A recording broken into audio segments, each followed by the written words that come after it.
Thank you. How do you do, ladies and gentlemen? This is Orson Welles.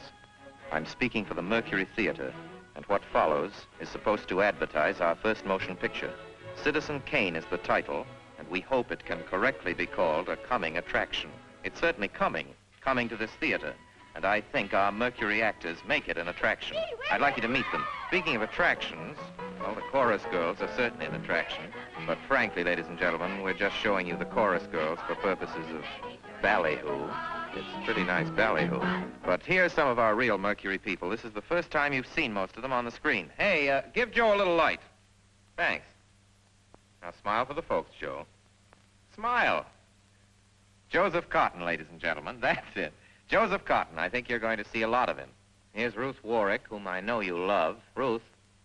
Look at the camera, Ruth. We caught Ruth with her hair up. And here's somebody you've all heard on the radio, so I don't have to tell you he's wonderful. Ray Collins. Dorothy Commongore is a name I'm going to repeat. Dorothy Commongore. I won't have to repeat it much longer. You'll be repeating it. And here's George Coulouris, who's a grand actor. I'll say that name again. George Coulouris. Watch it. Here comes Everett Sloane. Look out, Everett. Oops.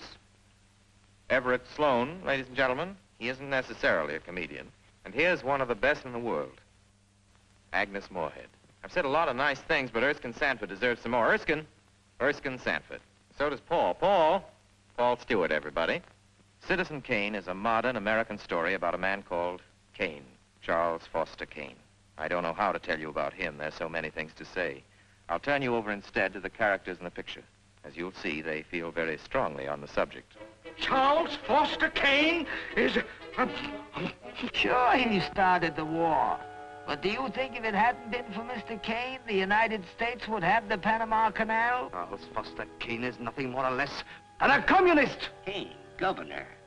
Listen, when the voters of this state and Mrs. Kane learn what I found out about Mr. Kane and a certain little blondie named Susan Alexander, he couldn't be elected dog catcher. I'm going to skin Mr. Charles Foster Kane alive. I'm going to marry him next week at the White House. Emily, I hear you've been stepping out with Charlie Kane. Of course I love him.